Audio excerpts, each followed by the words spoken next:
வணக்கம் ஆடிட்டர் கிருஷ்ணன் பேசுகிறேன். CA inter January 26 fresh regular batch வந்து மார்ச் 18லேருந்து ஸ்டார்ட் பண்ணுறோம். அதுக்கு வந்து கட் ஆஃப் டேட் வந்து நான் 12th ஆர் 13th கொடுத்துருந்தேன் ரெஜிஸ்டர் பண்ணுறதுக்கு நம்ம கிளாஸுக்கு. இப்போ அதுக்கும் முன்னாடியே நீங்கள் ஜாயின் பண்ணுறீங்க நம்ம கிளாஸில் அப்படின்னா, I will be sharing you one chapter class.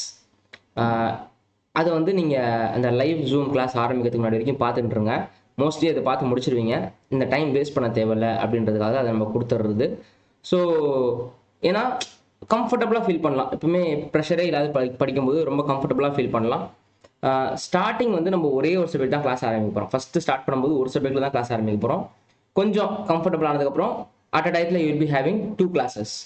So அதுவும் கம்ஃபர்டபுள் ஆனதுக்கப்புறம் அட் அ டயத்தில் you may be having 3 classes. So ஒரு 3rd மந்த்துக்கு வரும்போது நீங்கள் 3 சப்ஜெக்ட் அட் டைமில் படிப்பீங்க.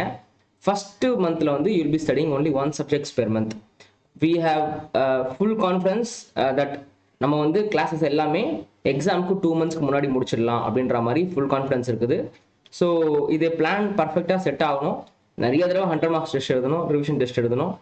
அண்ட் சீக்கிரமாக ஜாயின் பண்ணிவிடுங்க, ரொம்ப லேட் பண்ணாதீங்க. அதே மாதிரி ஐசிஐ ரெஜிஸ்டர் பண்ணி உடனே புக் ஆர்டர் பண்ணிவிடுங்க.